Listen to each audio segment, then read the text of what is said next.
মার্গারেটের বিচার শক্তি ও বুদ্ধির তীক্ষ্ণতা লক্ষ্য করিয়া হাক্সলি প্রভৃতি চিন্তাশীল ব্যক্তিগণ বিস্মিত হইয়াছিলেন যে যত যুক্তিবাদী তাহার সংশয়ও তত প্রবল। মাত্র ৮৮ বর্ষ বয়সেই মার্গারেটের চিন্তাশক্তি আশ্চর্য পরিণতি লাভ করিয়াছিল।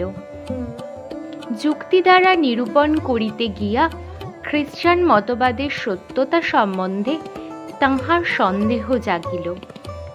উহার বহু বিশ্বাস ও আচার মনে হইল মিথ্যা, অসঙ্গত। ফলে আনুষ্ঠানিক খ্রিস্টান ধর্মের প্রতি শ্রদ্ধা ক্রমেই শিথিল হইতে লাগিল। তবে মার্গারেটের সংশয় আস্তিক্য বুদ্ধির ওপর প্রতিষ্ঠিত ছিল। পাশ্চাত্য দেশে তদানীন্তন বহু পণ্ডিত ব্যক্তির নাস্তিবাদ ও সংশয়পূর্ণ চিন্তাধারায় তিনি যোগদান করেন নাই। তাহার নিকট ধর্মজীবনের অবিচ্ছেদ্য অঙ্গ তাহাকে অস্বীকার করার প্রশ্ন ওঠে না। এই দৃশ্যমান জগতের অন্তরালে এক অতীন্দ্রিয় সত্তার অস্তিত্ব সম্বন্ধে সন্দেহ নাই, কিন্তু কি তাহা যথার্থ স্বরূপ, যাহা জানিলে আপাতবিরোধী বিভিন্ন মতবাদগুলির মধ্যে একটি সমন্বয় সাধন সম্ভব? ক্রমে মার্গারেট গির্জায় যাওয়া ছাড়িয়া দিলেন। প্রাণহীন শুষ্ক আচার অনুষ্ঠানে যোগ দিয়া সত্যের সন্ধান করিতে যাওয়া বিড়ম্বনা মাত্র।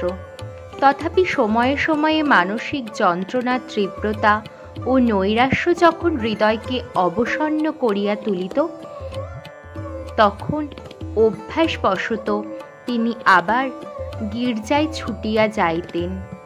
ভাবিতেন ইহার অনুষ্ঠানগুলিতে মগ্ন হইয়া হৃদয় ভার লাঘব করিবেন, কিন্তু সমস্তই মনে হইত বৃথা আড়ম্বর। পরমার্থ লাভের দুর্দমনীয় আকাঙ্ক্ষায় যাহার অন্তরাত্মা নিপীড়িত, তাহার জন্য সেখানে কোনো শান্তি নাই, এমন কোনো অবলম্বন নাই যাহার সাহায্যে মার্গারেট এক নিরন্তন, অবিরুদ্ধ, অখণ্ড তত্ত্ব সাক্ষাৎকারের জন্য দৃঢ়পদে অগ্রসর হইতে পারেন।